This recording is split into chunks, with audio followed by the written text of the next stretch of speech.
মা বাবার কয়েকটা হক আছে, যেমন সন্তান জন্ম নিলে কানুন মোতাবেক তার কি করা, ইসলামী নাম রাখা।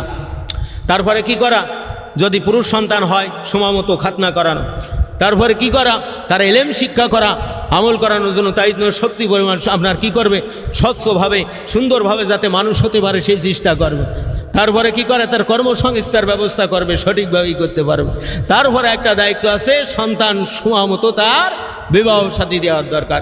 ও দায়িত্বগুলো যেমন তেমন আমাদের সন্তানেরা এই দায়িত্বটা খুব ভালো বোঝে, ঠিক না বেঠি?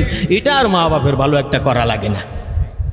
ও পাশে কোনে একটা সাড়া সামা দেখেছেন, সেটাকে দেখে হ্যালো এ বলছেন খবর বলো, বলে তোমার সঙ্গে আমার আর ঘুম আসতেছে না। রাত্রিতে খেতা মুড়ি দিয়ে হজরত ফোন একটা নিয়ে বসে, চোখ মুখ ঘত্তর মধ্যে চলে গেছে, মুখের পরে ঠাইরন পড়ে গেছে, মনে হয় যেন 80-90 বছরের জম্মুতে রাস্তা দিয়ে যায়। ওর গাড়ির পথে টিরাক ছেলে গেল, টস করে মরে গেল। আল্লাহর বন্দেগী কিছু করে জাতি পারেনি, কবরে গিয়ে হবে নাকি?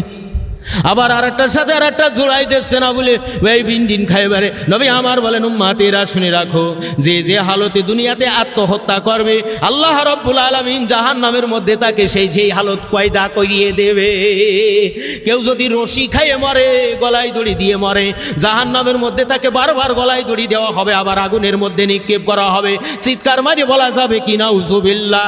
কেউ যদি বিষ খায়, জাহান্নামের মধ্যে তাকে এসে অগণিত অসংখ্য গুণে বিষ খাই মরে গেছে বলে ওটা খাওয়াবে। সুম্মা ইয়ামুতু ফিহা ওয়ালা ইয়াহইয়া, তারা মরবেও না বাঁচবেও না, শুধু আযাব খাইতে থাকবে। ফি নারে জাহান্নাম খালিদিনা ফিহা আবাদা।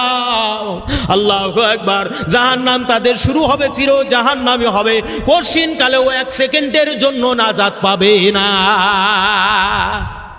আমরা সামনার মাধ্যমে পড়ে তুমি আত্মহত্যা করে চলে গেলে, তাহলে তোমার অবস্থাটা কি হবে? নবী বলেন, যেই ব্যক্তি পাহাড় থেকে ঝাঁপ দিয়ে পড়ে মরবে, ট্রেনের রাস্তায় মাথা দেবে, দেই কি দেই না, মাথায় কিনটা পড়ে খেরে চলে গেছে দেহ, মুখ ঠুক ছিঁড়ে বাড়িয়ে এইরকম ছিদ্র হয়ে কথা। আবার দেখে পাই জমার পকেটের মধ্যে দরখাস্ত একখান দিয়ে গেছে, কথা ঠিক না বে ঠিক? নবী বলেন, আত্মহত্যা করে যারা মরবে নিশ্চয় ইচ্ছায়। সেদিন একজন বলছে, কাছে খোকা বাজারে যাবি? বলে হ্যাঁ বাজার যেতে হবে। তখন আমার খিদে লাগেছে, আমি এখন বাজার যাবো না, কিছু খাবো। বলে কি কটা মুড়ি খেয়ে নিয়ে না ভাত খাবি? বলে আব্বা ভাত খাইয়েই মুড়ি খাবো। বলে দুয়োটা খাবি? বলে হ্যাঁ ভাত খাইয়ে কি খাবে, মুড়ি খাবে। উনি কি করছেন, বিষ খেয়েই গলায় দড়ি দিয়েছে। বিষ খেয়ে কি করছেন, গলায় দড়ি দিয়েছেন। তাহলে ভাত খেয়ে মুড়ি খাই, যে কথা ঠিক না? কপালে যদি যেটা পড়ে তাহলে ঠেকানোর কোনো লাইন নাই। এই জন্য বনগুলো সবই চলবে, কিন্তু 37 ঠিক রেখে চলবে, ঠিক না বেঠি? ঠিক না বেঠি? পানির উপর দিয়ে নৌকা চলে না, পানির ভিতর দিয়ে চলে বাবা। মেরিন জাহাজ যেগুলো আছে উপরে একটু খাম্বার মতো থাকে, ও পানির মধ্যে দিয়ে চলে। হ্যাঁ আছে না নাই? আছে। আর এই নৌকাগুলো কোথা থেকে চলে? পানির উপর দিয়ে চলে।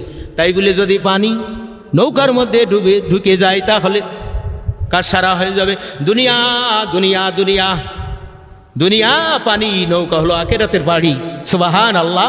কিন্তু এই আখিরাতের পথে চলতে গিয়ে যেন পানি দুনিয়ার মধ্যে ডুবে না যায়। এই জন্য নবী আমার কত সুন্দর বললেন, উম্মাতেরা শুনে রাখো, আগামী ঘটাৎ বিবাদে যদি তুমি ধৈর্য ধারণ করতে পারো, আল্লাহ পাক রব্বুল আলামিন 900 মাকাম বাড়াই দেবে, দরজা বুলন্দ করবে। সুবহানাল্লাহ সুবহানাল্লাহ। এই জন্য অর্থগত স্বার্থর ফাঁসে ব্যস্ত হওয়া যাবে না। এই দেহটা নাপাক করছে কিনা আত্মহত্যা করার কারণে, তাহলে আর নিকাহ মিন সুন্নাহ। নবী বলেন নিকাহ করা সুন্নাহ। আল্লাহু আকবার। এইবার কি হলো, নিকাহ রোজগার করো, রোজগারের ক্ষমতা কে দিয়েছেন? আল্লাহ। সুস্থ রাখছেন না আল্লাহ, সুস্থতা করছেন না। যদি আল্লাহ কর্মসংস্থার ব্যবস্থা না করে, দাপাই মরে গেলেও হবে না। নিকাহ রোজগার হালাল হারাম মানতে হবে। হালাল হারাম 3 ভাগ দিয়ে একসাথে যাচ্ছে। যাওয়ার পর একজন জিজ্ঞেস করছে, দাদা মুসলিম কি স্বর্গে যাবে? এই মাঝখানে যেটা আছে সেটা করছে, না কোনো মুসলিমই স্বর্গে যাবে না, যত স্বর্গে যাবে সব হিন্দুরা।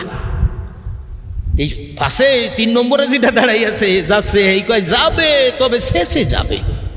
তা মাঝখানেরটা বলতেছে কেন শেষে যাবে? বলে ওরাও তো বলে হারাম, ও রামের ওসিলাতে যাবে।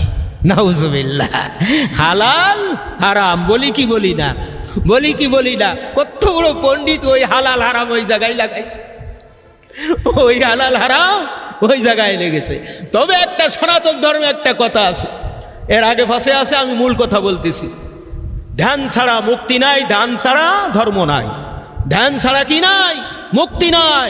আল্লাহ ধ্যান, আল্লাহ রসুলের ধ্যান, আল্লাহ দিনের ধ্যান, শিক্ষা আমলের ধ্যান যদি আপনার মধ্যে না থাকে, আদেশ নিষেধ প্রতিপালন করতে সম্ভব হবে না। আমরা এখানে আসছি সংস্কার হতে, না সংস্কার করতে? কথা কয় না। সংস্কার হতে। বিরাট পণ্ডিত সংস্কার করার চেষ্টা করে, করে কি করে না? বিরাট পণ্ডিত। তাহলে আমরা আসছি কি হতে? সংস্কার হতে, সংস্কার করতে না। তাহলে হালাল হারাম তমিজ পার্থক্য করতে হবে। কোনটা হালাল, কোনটা হারাম, কোনটা জায়েজ, কোনটা না জায়েজ, কোনটা ওয়াজিবাত, কোনটা সুন্নাহ, প্রত্যেকটা জিনিসের একটা মাপকাঠি আছে না? না।